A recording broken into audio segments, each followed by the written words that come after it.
স্পিডৰ যদি আমি এভাৰেজ উলিয়াও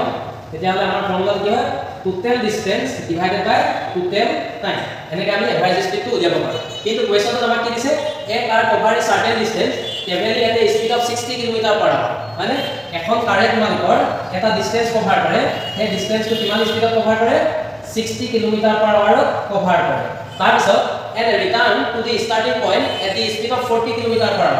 আকৌ কাৰখনে ৰিটাৰ্ণ কৰে তেতিয়া কাৰখনে ৰিটাৰ্ণ কৰোতে স্পীড কিমান হয় 40 কিলোমিটাৰ/আৱাৰ মানে তেতিয়াহ'লে আমাক উলিয়াবলৈ দিছে যে এন্টায়াৰ জাৰ্নিটো কাৰখনৰ স্পীডটো কিমান আছিল এভাৰেজ স্পীড আমি যদি চাওঁ এভাৰেজ স্পীড আমি কেনেকৈ উলিয়াম টোটেল ডিসটেন্স ডিভাইডেড বাই টোটেল টাইম ইয়াত আমাক কি দিয়া আছে আমাক ডিসটেন্সও দিয়া নাই আমাক টাইমও দিয়া নাই গতিকে এনেকুৱা ধৰণৰ কোৱেশ্যন আহিলে আমি এভাৰেজ স্পীড কেনেকৈ উলিয়াম সেইটো আমি চাওঁ আমাৰ হাতত এটা ফৰ্মুলা আছে ফৰ্মুলাটো কি হয় স্পীডৰ যদি আমি এভাৰেজ উলিয়াও তেতিয়াহ'লে ফৰ্মুলা কি হ'ব 2xy divided by x plus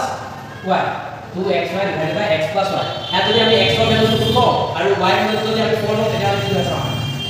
x ৰ ভ্যালুটো 2 into 60 into 40 আৰু y ৰ ভ্যালুটো কিমান হ'ব